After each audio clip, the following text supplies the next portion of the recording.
पण तुम्ही केलेले धिरड मला नाही खाऊ घातले.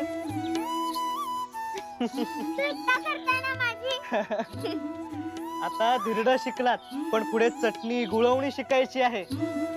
अहो लिहायला करायला शिकाल तेव्हा शिकाल.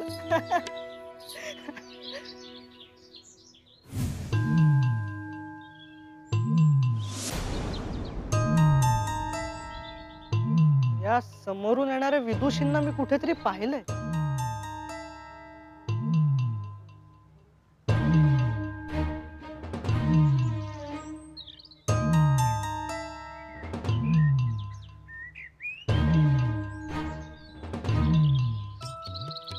त्यांच्या चेहऱ्यावर किती तेज आहे. चला त्यांना भेटूया. हो चला. तुम्ही कोणाला शोधता आहात का? आम्हाला रुक्मिणीबाई परचुरेंचं घर कुठे सांगू शकाल का? हो, ती तर माझी आजी आहे. पण मी यांना पुण्यातल्या सभेत. हो बरोबर, या थोर विदुषी पंडिता रमाबाई. नमस्कार करतो. हो काय करता? नाही या तुम्हाला घर दाखवतो.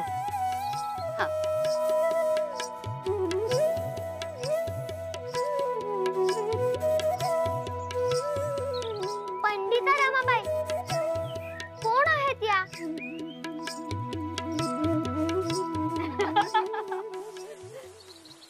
माझा पदार्थ ठरला, माझाही.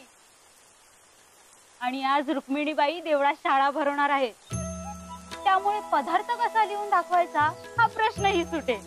माझ्या घरातून विरोध सुद्धा नाहीये. हो बाई खरेच, पण गावात बऱ्याच जणींच्या घरून विरोध आहे, त्यामुळे चूल बंदचा कार्यक्रम चालू आहे. हो पण मी ऐकलंय शंकर बापू आणि गावातल्या विरोध करणाऱ्या पुरुषांनी हा सगळा कार्यक्रम हाणून पाडायचं ठरवलंय. मला भीती वाटते. नाही नाही, काहीही झाले तरी रुक्मिणी काकूंची शाळा ही भरणारच. कुणी कितीही विरोध केला तरी चालेल. आपण साऱ्या जणी जर एक झालो तर आपल्याला शिकण्यापासून कुणीही अडवू शकत नाही. मी काय म्हणते, तुम्ही कुणीही घाबरू नका आणि तुमच्या मैत्रिणी, तुमच्या शेजारणी यांनाही धीर द्या. आपण जे करतोय ते खरेच योग्य आणि चांगले, म्हणून आई झोळाई आपल्याला बळ देते. आले लक्षात?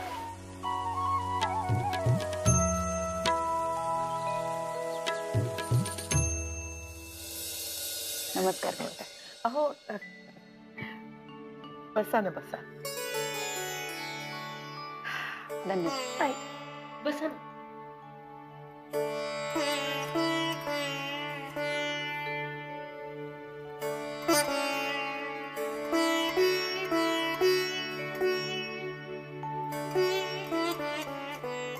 अहो सांगा ना, कोण आहेत त्या?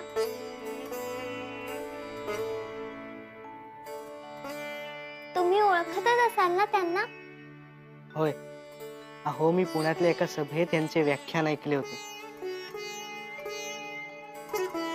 या संस्कृतच्या मोठ्या प्रकांड पंडित आहेत. यांना इंग्रजी, मराठी, हिंदी, बंगाली, कन्नड अशा अनेक भाषा अवगत आहेत. आणि महत्वाचे म्हणजे स्त्री शिक्षणासाठी झटणाऱ्यांपैकी या एक मुख्य आहेत.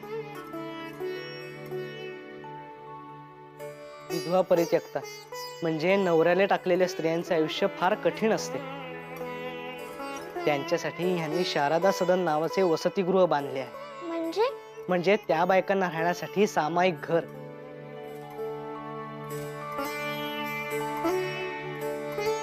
तिथे त्यांना स्वावलंबी होण्यासाठीचे शिक्षण दिले जाते. म्हणजे लेखन वाचनाबरोबरच त्या स्वतःच्या पायावर उभं राहू शकतील असे कौशल्य शिकवली जातात.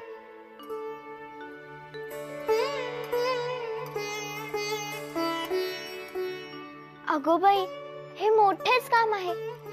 पण अहो, बापूंसारखी काही माणसे असतीलच ना विरोध करणारी. हो करतात ना विरोध, पण त्यांनी न डगमगता आपले काम चालू ठेवले आणि आता त्यांचा आदरयुक्त वचक निर्माण झालाय.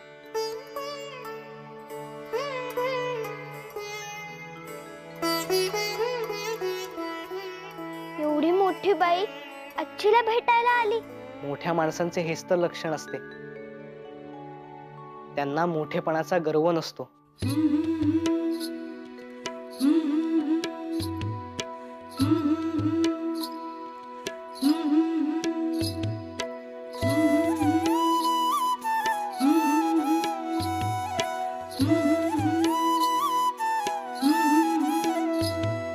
अहो दुर्वास, रागाच्या आणि उपासाच्या आगी तुमचे शरीर जळून भस्म होईल. ते आधी खाऊन घ्या थोडेसे. सांगितलंय ना नको म्हणून. हो बापू, जोग म्हणतात ते बरोबर आहे. तुम्हाला तुमचे विचार बदलायचे नाहीयेत ना, नका बदलू. पण खायला काय हरकत आहे, उपवास सोडायला काय हरकत आहे? आणि शरीर मजबूत ठेवायचं तर खायला हवंच ना. माझ्याशी कुस्ती खेळून तुमचे समाधान होईल का? मग तुम्ही खाल का? चला, मी हरायला तयार आहे. या. दात काढताय, दात काढताय. त्र्यंबकराव आधी या जोग आणि पटवर्धनला माझ्या डोळ्यासमोरून हाकला. माझा संताप संताप होतोय. जोग, थट्टा थांबवा बरे. थट्टा नाही हो त्र्यंबकराव, वातावरण जरा हलके करण्याचा प्रयत्न करत होतो. आधीच परिस्थिती गंभीर आहे, त्यात भडका उडू देऊ नका. बापू आता पुरे झाले, काहीतरी खाऊन घ्या. हो हो, या खाऊन घ्या. काका काका काका, मोठ्या सुधारक बाई पंडिता रमाबाई रुक्मिणी काकूंना भेटायला गावात आलेत. आता या कोण पंडिता? हो बापू, परित्यक्त आणि निराधार बायकांसाठी त्या खूप काम करतायत. शारदा सदन नावाची वास्तू उभारली आहे त्यांनी. बायकांनी शिकावं, स्वावलंबी व्हावं म्हणून खूप प्रयत्न करतायत त्या. शिवाय मोठमोठ्या संस्कृत ग्रंथाचाही त्यांचा खूप अभ्यास आहे. आणि म्हणूनच त्यांना पंडिता ही पदवी देऊन त्यांचा गौरव करण्यात आलाय. आता अशी ही मोठी व्यक्ती आपल्या रुक्मिणी बहिणीला भेटायला इथे येते म्हणजे आपल्यासाठी अभिमानाचीच गोष्ट नाही का? अभिमान कसला, अधपतन आहे हे. अजून घ्या त्या रुक्मिणीला डोक्यावर. आता हे समाज सुधारक गावात येऊ लागले. धर्म भुलणार, धर्माला कलंक लागणार.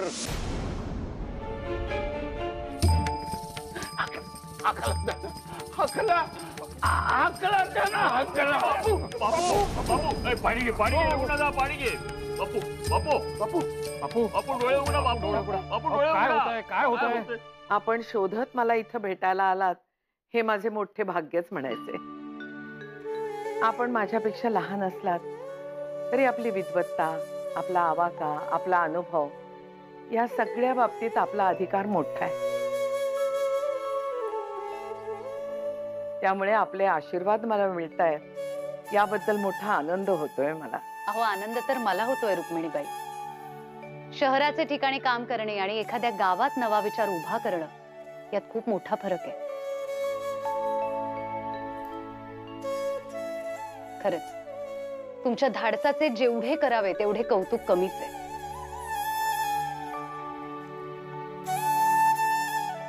खरं तर रत्नागिरी जिल्ह्यात कुंभारली गावात मी एका कामासाठी आले होते.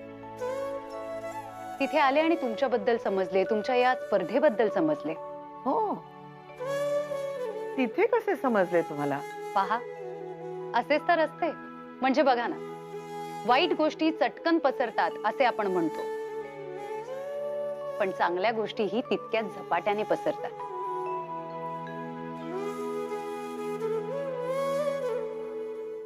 हे खरे आहे की त्यांचे अनुकरण व्हायला वेळ लागतो, पण तो विचार सर्वदूर पोहोचून त्यावर मंथन सुरू होते. आणि तेच तर महत्वाचे, नाही का?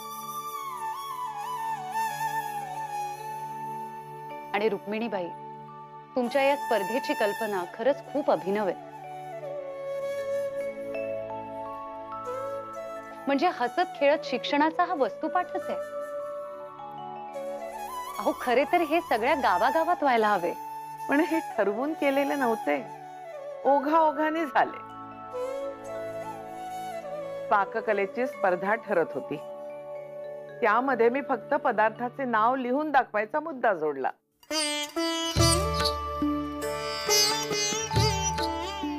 आणि घसघशीत बक्षीस ठेवले. भले आज बक्षिसाच्या मोहाने बायका पुढे येतील, पण त्यातल्या 2 तरी बायकांना लिहिण्या वाचण्याची गोडी लागली तर सार्थक झाले म्हणायचे. नक्कीच लागेल ही गोडी, माझा विश्वास आहे. अहो, ज्ञान ही गोष्टच मुळी परिसासारखी असते. अज्ञान रूपी लोखंडाला त्याचा स्पर्श झाला की माणसाचे सोने व्हायला सुरुवात होते. आणि या ज्ञानाच्या मार्गावरचा प्रवास कधीही थांबत नसतो, तो अखंड चालत असतो. रुक्मिणीबाई, अहो, शुद्ध ज्ञानाची ओढ लागली की माणसाची आंतरिक शक्ती इतकी वाढते की आपण कुठल्याही संकटाला तोंड देऊ शकतो.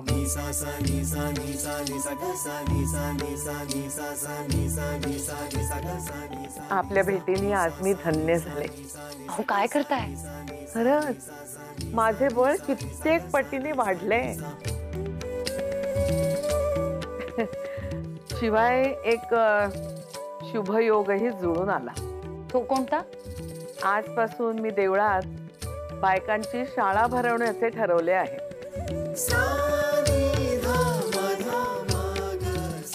त्याचे उद्घाटन आपल्या हस्ते झाले तर मला फार बरे वाटेल. का नाही, मलाही आनंद होईल.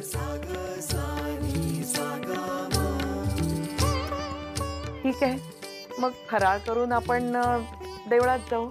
मी बायकांना निरोप पाठवते. हो.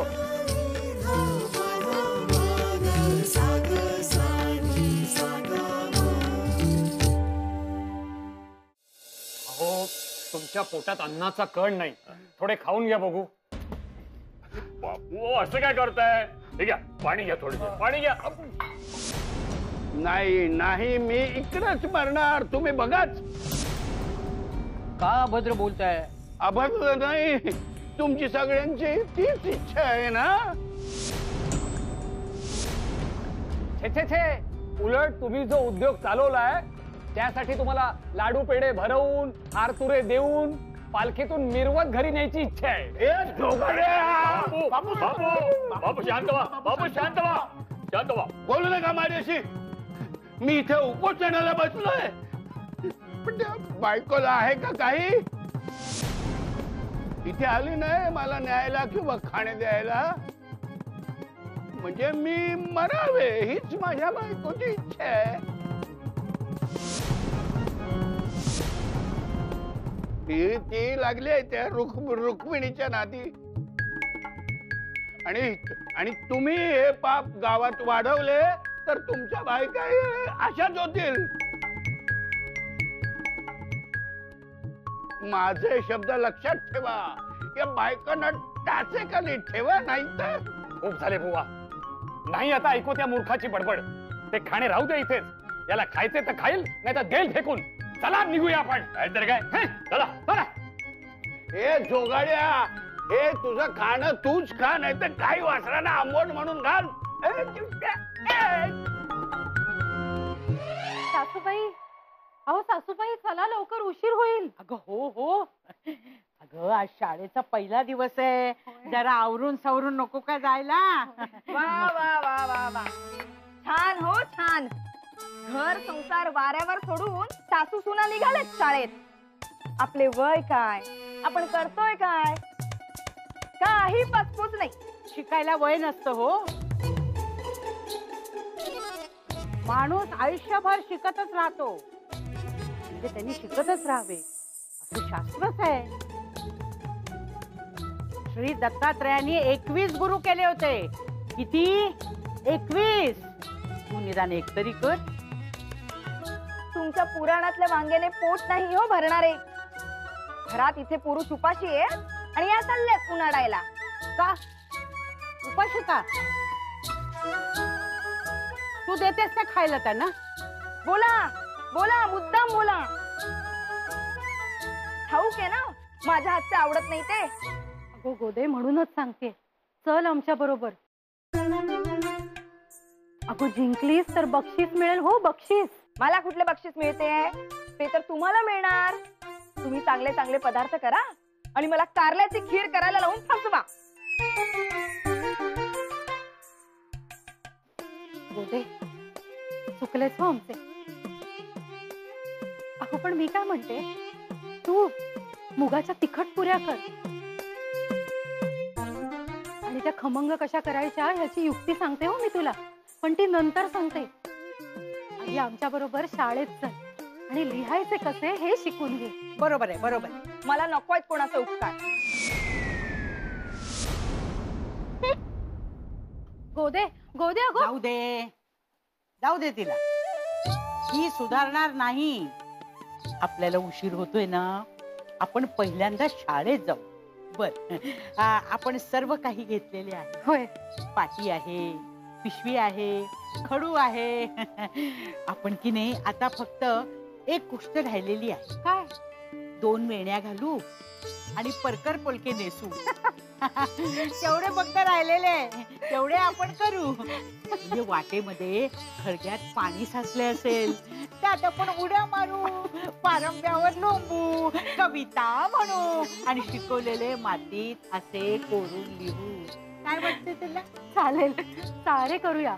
मनाने तरी मी परकरी पोर झाले. होय ना, शाळी माझी बाई. चला चला लवकर खाली जाऊया. काय बाई शिकवतायत कुणाच? आता तर काय कोर्ट मध्ये पंडित आले ते रमाबाई शिक्का मोर्तब करायला. मग आता बघायलाच नको, सिंगच फुटतील त्यांना. काय तर म्हणे बायकांची शाळा काढायची. मी म्हणतो कशासाठी? या जोगामुळे घडलं हे सगळं.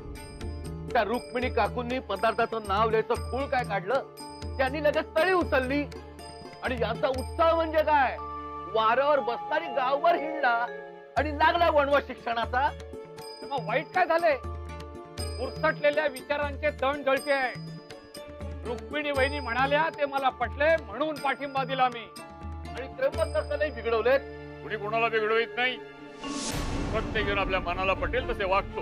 म्हणजे हा शाळा वगैरेचा अगोचरपणा पटतोय तुम्हाला? होय. पुरे वाद नको. माझं तर स्पष्ट मत आहे की बायकांना स्वातंत्र्य मिळायलाच हवं, असायलाच हवं. अरे बायका म्हणजे काय गुरु नव्हेत आणि त्यांचे नवरे म्हणजे त्यांचे मालक नव्हेत. नाही, मला हे मान्य नाही. या बायकांच्या या आगाऊपणाला व्यसन घालायलाच हवी. डोकं शांत ठेव दादा. तुझं ना नेहमीच आलंय बघ, रागाचा बहरच येतो तुला. आणि मग त्यामध्ये काय बोलशील आणि काय वागशील याचा काही नेम नसतो. आणि भर ओसरला की बरोबर उलट. मी लिहून देतो, थोड्याच दिवसात बायकांनी शिक्षण घेणं कसं गरजेचं आणि योग्य आहे यावर प्रवचन देताना दिसशील तू. चेष्टा करतो तू, चेष्टा करतोस माझा. मला धक्का नको मारूस. पहिले तू मला धक्का मार, मोठ्या भावाला धक्का मार. आता भांडण पुरे. मी सांगतो ते ऐका. घराघरातल्या चुली बंद पडल्या आहेत. गावातल्या बायका ऐकायला तयार नाहीयेत. मला वाटतं हे स्पर्धेपुरते होऊ दे, मग उत्साह मावळेल. मग आपण सध्या सामोपचाराने घेऊ. नाही, मला हे मान्य नाही.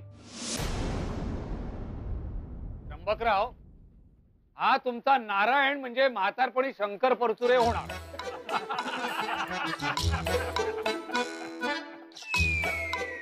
निघायचे का? देवळात बायका वाट बघत असतील. हो हो. खरे सांगू का, तुम्हाला आज भेटून 10 हत्तींचे बळ आल्यासारखे वाटते मला. या या. ही बयो यशोदा माझी नात. आणि हे नात जावई सदाशिव साने. नमस्कार. अरे अरे काय करताय? अहो झाला आपला मगाशी नमस्कार. यशस्वी व्हा, खूप मोठे व्हा. खरं तर हिची इमामवाड्याची गोष्ट गावोगावी पसरली.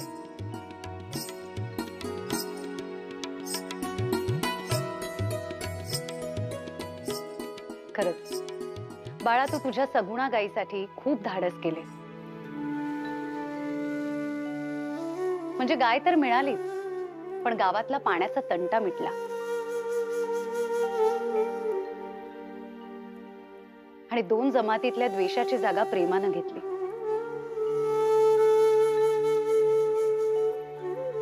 खूप मोठे यश आहे. मला खात्री आहे ही मुलगी मोठी होऊन असाच प्रेमाचा संदेश साऱ्या जगाला देईल. हो ना बाळा? हो, मला खरेच असे वाटते की खरा तो एकच ही धर्म जगाला प्रेम अर्पावे.